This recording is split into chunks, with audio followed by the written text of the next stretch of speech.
안녕하십니까. 유희정 대법관이 좋은 말씀 많이 해줘서 그 축사 같은 건 내가 별 필요 없을 것 같습니다. 그런데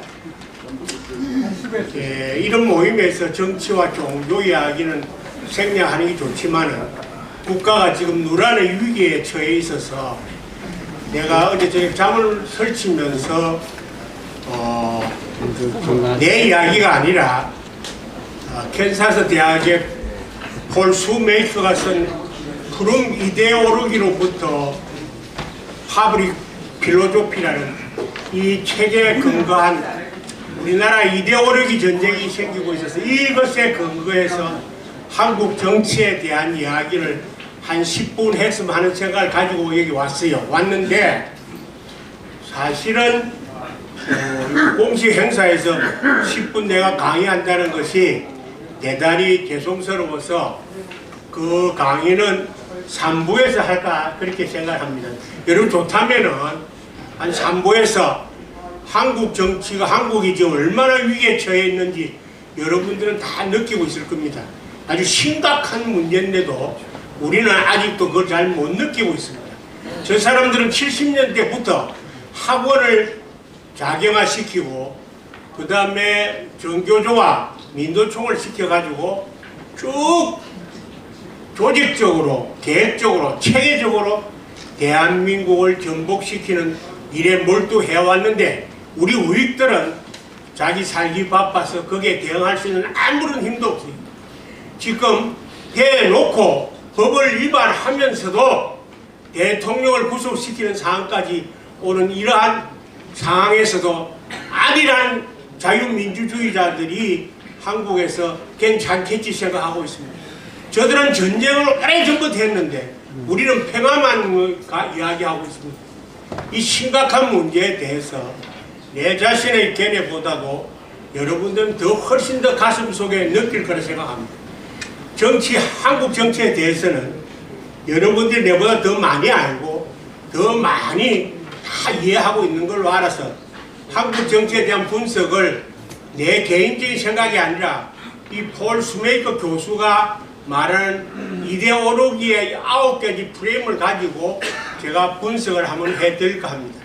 아주 심각한 문제에 직면해 있기 때문에 우리가 죽을 날이 얼마 안 남았는데 사실 죽기 전에 자유민주주의를 우리 후손들에게 남겨주고 가야 되는데 이게 지금 막바지에 왔어요. 대놓고 이제는 왔습니다.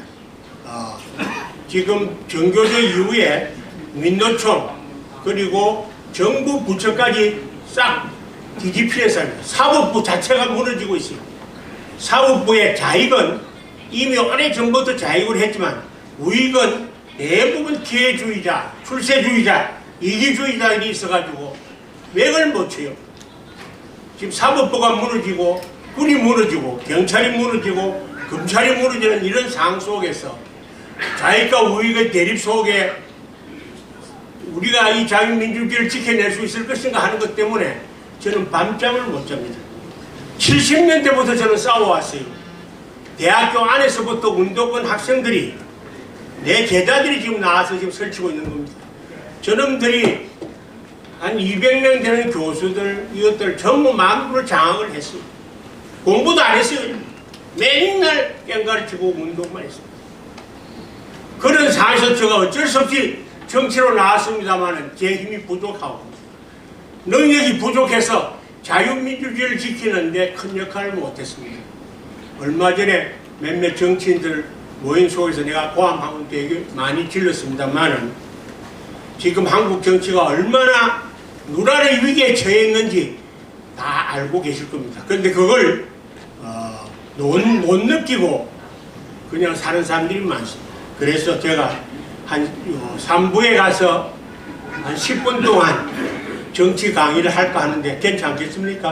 그렇다면 내가 축사에 가는 것 유담 대법관이 좋은 말 다 말해주지만 나는 평상시 이렇게 생각합니다. 이승만 대통령이 자유민주주의를 이 땅에 뿌렸기 때문에 우리가 이만한 행복을 누리고 있고 박정희 대통령이 잘 살아보자는 그 한마디 때문에 우리는 열심히 살아와서 이 나라를 말하자면 세계 10대 강국 안으로 끌어올리는데 중추 역할을 한 사람, 눈에 보이지 않지만 가장 귀중한 역할을 한 사람이 국립체성고등학교 졸업생이라는 걸 나는 항상 잊지 않고 있습니다. 이 대목에 박수 한번 치십시오. 정말입니다. 여러분 어떤 분야에 있었든지 지금 신문에 떠들고 있는 어떤 사람들보다도 우리나라를 위대하게 만드는데 곳곳에서 역할을 했다는 사실을 나는 가슴 깊이 새기고 있습니다. 내 자신은 그렇지 못하더라도 여러분 우리 동문들이 어느 곳다지 동창보다도 국가와 민족을 위해서 또 나라 발전을 위해서 노력해왔다는 사실을 항상 가슴에 새기고 있습니다. 특히 IT 분야, 전자 분야에서는 말할 것도 없습니다.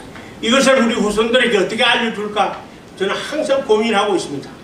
어쨌든 간에 오늘 오신 여러분들이 건강하고 앞으로 몇 년 더 살지 모르지만은 자주 볼 수 있으면 좋겠는데 여기 노란 선배님하고 김옥수 선배님 내가 최신본부 보정관리 담당관실, 소통관리 담당관실에 있을 때 아무것도 모르는 나를 많이 보살펴 주셨는데 이분들이 우리 1회 졸업생부터 시작해서 한국 IT 발판을 다 만들었습니다. 세상 사람들은 잘 모르지요. 우리 동문들이 세계적인 IT 강국을 만드는 기초를 다 놨다는 사실을 어떻게든지 알려놓고 죽었으면 하는 생각을 합니다. 오늘 이 시간 이후에도 앞으로 한 4, 5년 동안 우리 선배님, 후배님들 얼굴을 봤으면 좋겠습니다. 대단히 감사합니다. 나중에 한국대 정치학에 관한 한 10분간 강의를 했으면 하는데 좋다면 박수 한번 부탁드리겠습니다. 감사합니다.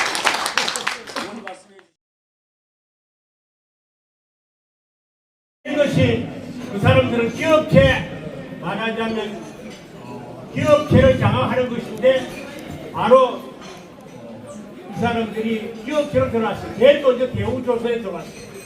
대우조선에부터 시작했어요. 내가 대우조선에 김무중 회장과 강의를 수차례 했습니다. 그때부터 시작했어요. 그 다음 현대중공업에도 내가 가서 그 호텔을 자면서 했습니다. 그게 벌써 1980년대입니다. 80년대. 그때부터 이 사람들이 기업체에서 말하자면 지금 같은 상태를 예상하고 장악했어요. 그 다음에는 차츰 들어왔는데 하나는 기억이에요. 호남 기억을 그 사람들이 아직도 만들었습니다.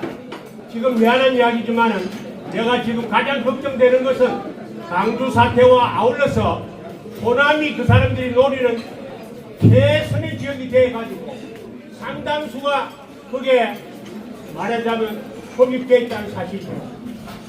기업도 장악하고 기업체에서 근로자들을 전부 다 장악하고 그 다음에 들어온 것이 이제는 정부 부처까지 들어왔습니다. 사법부까지도 장악했어요. 군인도 장악하고 경찰도 장악하고 검찰도 장악하고 지금 그들은 적극적이고 계획적이고 또는 장기적인 목적에서 계속 싸워왔습니다. 북한과 남한이 지금 대치하고 있는 상황에서 북한의 자유민주주의를 위한 단체가 있습니까? 북한에 사치 하나도 없죠. 북한에는 우리 쪽을 위해서 싸울 수 있는 세력이 하나도 없어요. 남쪽에는 지금 벌썩합니다. 거기다가 중국의 자본가, 중국의 조선족을 이용한 말하자면 남쪽의 적화 운동이 시작됐습니다. 그래서 지금은 말하자면은 이 폴 슈메이커가 말하는 적자들이 대한민국을 거의 점령하기 일보 직전에 여기에 대항해서 싸울 수 있는 우익은 있습니까? 태극기만 들고 나와서 포함 비르면 됩니까 여러분? 그걸로 그들하고 이길 수 있다고 생각해요? 지금 거의 다 넘어갔어요. 윤석열 대통령이 싸워보려고 해도 우리 쪽에 조직도 능력도 지금 없어요. 그럼 우리 아들, 딸들에게 이렇게 우리가 어렵게 만들어 놓은 자본주의 사회, 자유민주주의 사회를 저놈들한테 다쳐야 됩니까 지금? 이 폴 슈메이커가 말하는 9가지는요, 제일 오른쪽에 있는 게 전통적인 자유주의입니다. 그 다음이 보수주의야. 그 다음이 막스주의하고 공산주의입니다. 막스주의하고 공산주의는 좀 달라요. 막스주의는 지금 망했습니다. 막스주의 핵심은 자본주의를 반대하는 건데, 중국도 자본주의하고 월남도 자본주의하고 자본주의 하지 않고는 못 살아난 거예요. 막스주의하고 공산주의를 합친 것이, 공산주의는 일단 독재요. 그 두 개를 합친 건데, 그놈들은 지금 자본주의를 올라타고 자본주의를 갖다 들어와서 공산주의만 하고 있습니다. 그런데 북한이라는 시스템은 그런 거 아무 관계 없어요. 완전 가족 독재를 하는 나라예요. 그걸 좋다고 그걸 밀고 있는 세력들이 남한을 지금 무혈증명하고 있는 상황입니다. 여러분, 우리는 다 살았지만 우리 아들, 딸들이 과연 저런 사회에다 남겨놓고 가야 됩니까? 1940년에, 44년에 정확하게 하이제크라는 자유주의 경제학자가 노예로 가는 길, 사회주의나 공산주의를 하면 국민들은 노예가 된다. The Road to Serfdom이라는 책을 썼습니다. 유명한 책이죠. 그 책을 우리나라 정치인들, 지도자들 한 번도 읽어본 일이 없습니다. 열린 사회와 그 적들이라는 칼폭의 책을 읽어본 적이 없는 사람들이 우익의 지도자들이야. 지금 우익에 있는 지도자들요, 출세주의, 기회주의, 이기주의의 몸들을 이제 자익들하고 싸울 수 없는 건데 어떻게 할 겁니까? 이 9가지 프레임, 말하자면 9가지 중에서 저놈들은 익스트림 레프트, 레디칼 레프트를 하고 있는데, 우리는 지금 낭만주의에 빠져 있습니다. 괜찮겠지, 미국이 도와주겠지 그러고 있어요. 조직이 없습니다. 난 처음에 윤석열 정권이 들어올 때 전쟁을 해야 된다고 생각했어요. 문재인이가 들어와서 전쟁해가지고 우익인사 300여 명을 죽이거나 감옥에 넣거나 자살하게 만들었습니다. 근데 그 팀들이 그래 할 만한 능력을 갖고 있지도 않고 안 돼요. 제일 문제가 뭐냐? 언론이 제일 문제, 첫째 문제입니다. 우리나라 언론이 거의 다 80, 90%가 문제가 되는 거예요. 내가 오늘 재미난 이야기 하나 할게요. 폴란스에 가면 개선문이 있습니다. 개선문. 그걸 누가 만들었느냐? 나폴레온이 만들었습니다. 개선문을 그리스 가지고 와서 한번 만들어 보라 그러니까 너무 작게 만들었어. 그래서 그 작게 만드는 개선문은 지금 콘코드 광장에 가 있습니다. 나폴레온은 전쟁에 이기지 못해서 그 개선문을 통과 못했어요. 그런데 그걸 통과한 사람이 3사람 있습니다. 빌레름 1세와 비스마르크가 독불 전쟁에서 이겨가지고 제일 최초로 개선문을 통과했어요. 두 번째가 히틀러야. 히틀러가 통과했습니다. 제가 이야기하고자 하는 사람은 더볼이요. 더볼이 전쟁이 거의 끝나갈 무렵 정권도 잡기 전에 그 개선문을 통과하면서 언론인 2,700명을 제일 먼저 재판도 처단했어요. 우리나라 언론에 나온 적이 없지요. 내가 파리에서 문화해설소로부터 직접 들은 거야. 왜 언론인을 갖다 제일 먼저 제출했을까? 그놈들이 독일에 부역하기 때문에, 제일 영향력이 크기 때문에 재판도 없이 2,700명을 숙청했습니다. 우리나라 언론이 제일 첫째가 문제예요. 근데 언론만이 아니에요. 지금 여기저기 그들의 뿌리들이 삭혀서 대한민국 체제를 전복시키는 세력과 손잡은 세력들이 한국에서 활개 치고 있습니다. 이제는 불법도 마음대로 합니다.